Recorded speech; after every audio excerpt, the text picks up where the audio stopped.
Hello everyone, good morning, good afternoon, good evening.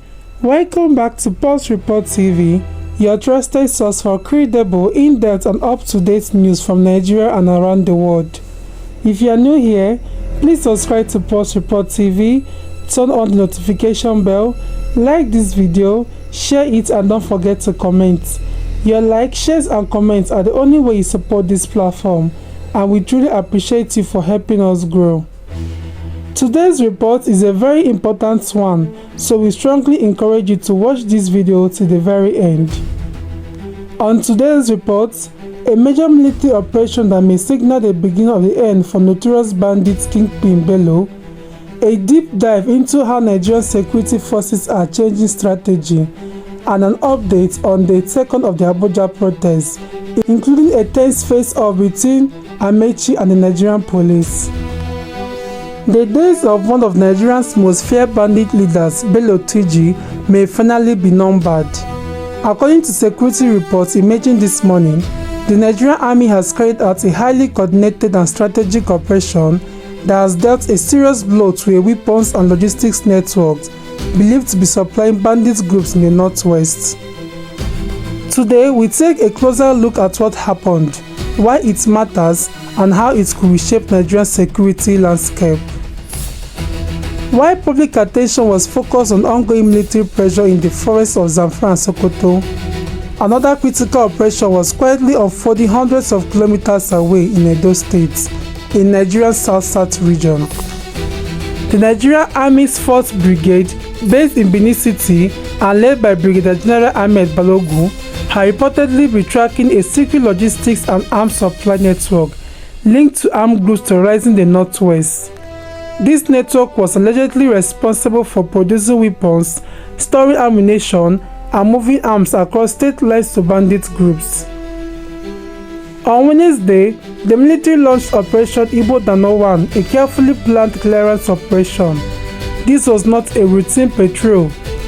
The mission specifically targeted a fortified arms production and supply hub located in Osara community, with additional hideouts in Auchi and Obela, all within Eskato West local government area of Edo State. One major takeaway from this operation is the level of coordination involved. The mission was carried out by a joint task force made up of the Nigerian Army, the Nigerian Air Force, the Department of State Services (DSS), and the Edo State Security Corps. Security analysts say this kind of intelligence-driven collaboration shows the Nigerian security strategy is evolving from reactive operations to precision-based strikes. Inside the facility, troops reportedly uncovered what experts describe as a factory-level weapons operation. This was not a simple workshop. Recovered items reportedly include local fabricated pistols, high-caliber weapons, and thousands of live cartridges. Analysts say this discovery confirms long-held suspicions that criminal and insurgent groups are moving parts of the logistics operation to southern states to avoid intense military pressure in the north. Security intelligence has long suggested that Bello Turji'S network survives largely because of external supply chains. Sources indicate that this Edo State facility serves as a critical ammunition and weapons supply point for Turji'S fighters operating mainly in Zamfara State. By dismantling this hub, the military has reportedly cut off a major supply route, reduced the bandits' ability to restock ammunition, and trigger panic within Turji'S camp. Experts say armed groups cannot survive long without steady access to weapons and ammunition. During the operation, 8 key suspects were arrested.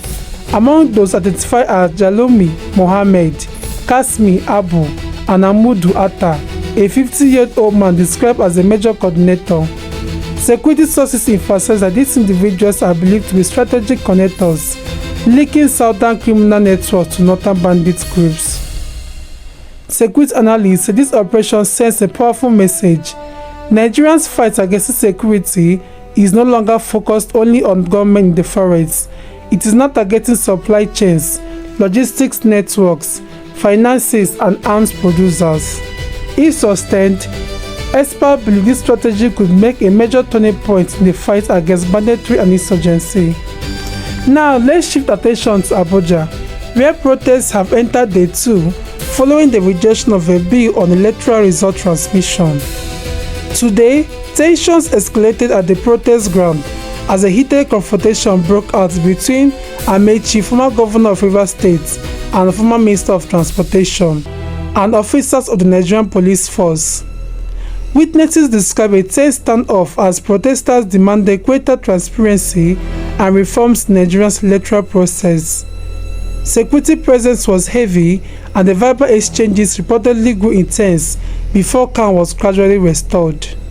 I will send people tomorrow. I will need you.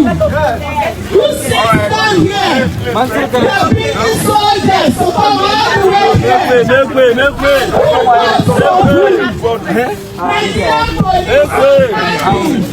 the need for this gathering and why you guys are here? Why we are here is to show the power of the ballot. That Nigerians have the power to hire and fire. And when you hire, you give the terms of reference. And one of the terms of reference, especially for those at the National Assembly, is to represent us properly. And so because they have not represented us in putting forward what our voices are saying, especially around the electronic transmission of votes, we are here to remind them that we have the votes, we have the ballot, and it is us that decide. People talk about the power of the gavel, but I tell you the power of the ballot is higher than the power of the gavel, because without the ballot there will be no gavel. So it's important that they realize that Nigerians are saying let there be electronic transmission, not just electronic transmission but also electronic collation of results. Okay, ma.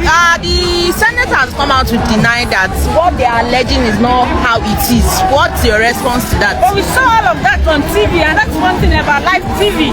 We saw them debating the difference between transfer and transmission.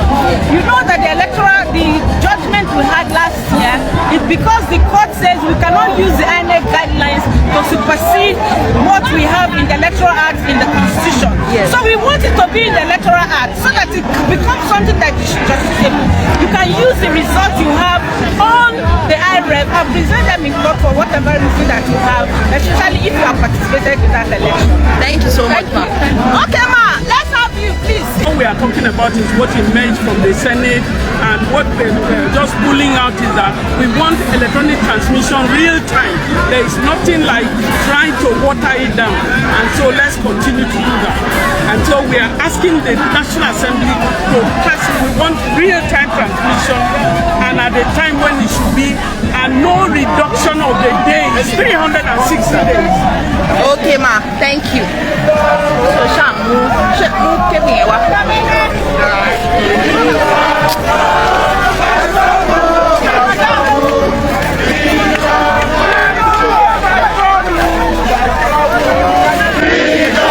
We are asking for nothing other than for members of the National Assembly to do the needful, to do their job, the same job that they are being paid for, that they have the money to be able to hire private jets fly around the world. Or should I say rub foot? Yes. The same way that they have access to wear very expensive watches that every day they are showing us. You know, when you talk about medical attention outside Nigeria, I remember during COVID, the rich started dying in Nigeria. Whenever a poor person dies, they say it is his time. Yes. You always wonder, do the rich not also have time? Because you know why they don't have those time that the rest of us, for the poor people, have? They have access to good quality healthcare systems that they have deliberately denied their people. But when COVID happened, there was no movement. Everything was shut down. And they had to rely on the healthcare system in Nigeria. And they started dying. And I say to every policeman and woman here, that the citizens that you have seen are here not fighting anyone. They are here asking the people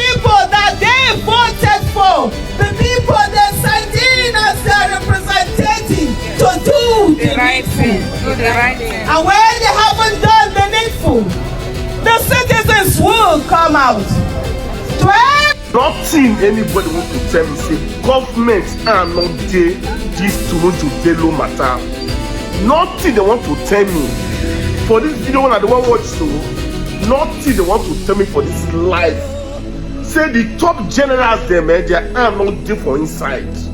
That country they must share them. We cannot continue like this. And this kind of country want to raise our children. This kind of country does not raise our children. I love you talk. Political and security analysts say the two major events unfolding today reflect deep-rooted national issues. On the military operation, analysts praise the intelligence-led approach. They warn, however, that success depends on consistent follow-up on operations. On the Abuja protests, analysts say public frustration over electoral reforms is growing. They caution that heavy-handed responses could further escalate tensions. Many agree that Nigeria is at crossroads, one that demands strong institutions, transparency, and sustained security reforms. So, to my viewers, before we go, we want to hear from you. Do you think cutting off supply chains is the best way to defeat banditry? Has the military finally found the right strategy? Should the government reconsider its stance on electoral transmission of election results? And was the police response at the Abuja protest justified? Drop your thoughts in the comment section below. Remember, the only way you can support Post Report TV is by like, share and commenting on our videos. Your support means everything to us and we truly appreciate you for being part of our growth. Don't forget to subscribe, turn on the notification bells and share this video with us. Thank you for watching and see you in our next reports.